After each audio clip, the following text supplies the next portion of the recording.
Good morning, it's Al Robinson. It is Friday, it is August 7th, and the topic of today is around how should I pick my mortgage lender?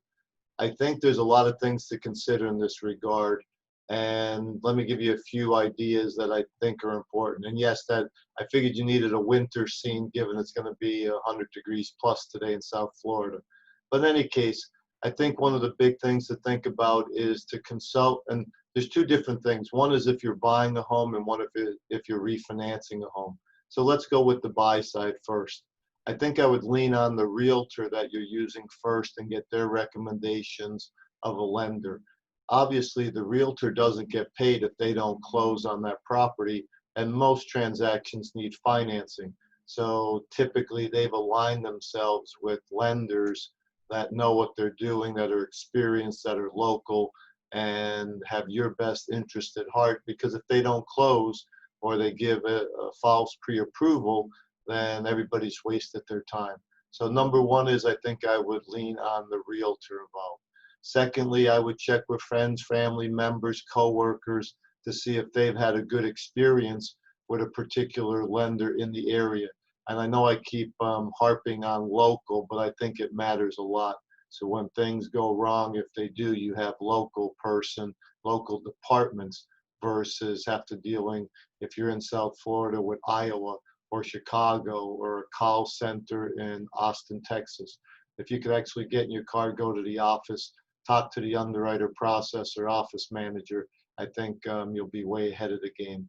And then last but not least, I would go to social media.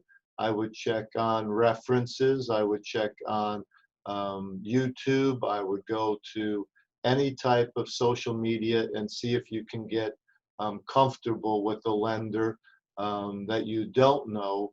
But again, you might want to get two or three references. You might want to see reviews if there's been good experiences and interview them just like you would anything else. But I would lean on the realtor and friends and family first and second before you just randomly go out to the market. Last but not least, on a refinance, I know everybody always leads with what's your rate, but obviously they can tell you whatever they want.